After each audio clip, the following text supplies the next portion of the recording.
Energy points होते हैं, यानी 7 चक्रास होते हैं।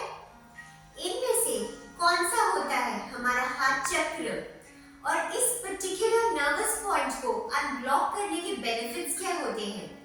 चलिए आज मैं एस्ट्रोलॉजर ऋषा जैन आपको हार्ट चक्र के बारे में बताती हूँ। क्या आपने कभी नदी को ध्यान से ऑब्जर्व किया है?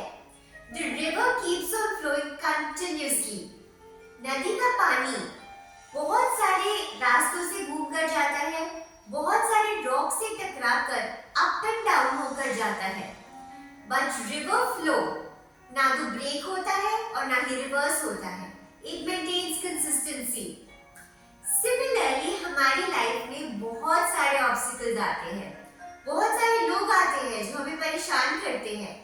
बट अगर हम अपनी कामनेस और पीस ऑफ माइंड को नहीं छोड़ते, मेंटेन करके रखते हैं और लाइफ में आगे बढ़ते हैं, अगर हम अपनी इमोशंस को बहुत ज्यादा अप एंड डाउन होने से रोककर इमोशनल कंसिस्टेंसी मेंटेन करते हैं, then our heart chakra is working fine. The feeling of compassion is enclosed within our heart chakra.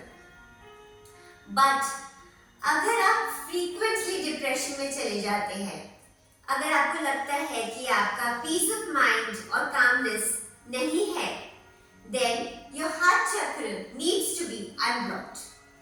और हार्ट चक्र को अनब्लॉक कैसे करते हैं वो मैं अब आपको बताती हूँ। In astrology, the planet Moon represents serenity and emotions. और हम इमोशनली गुड तभी हो सकते हैं अगर हमारे दिल में कोई बहुत गहरी चोट ना लगी हो। तो that's why our heart chakra can be related to the planet Moon. और हार्ट चक्र को अनब्लॉक करने के लिए हमें मून रिलेटेड एक्टिविटीज करनी चाहिए, जैसे कि मेडिटेशन है और doing anything to relax and unwind, like using aromatic oils to relax yourself or doing any therapy to relax your mind would be an activity to unblock the heart chakra. Also, while meditating, you must chant the mantra Yam and also energize your mind with the thought that I love myself, and this is the way to unblock your heart chakra.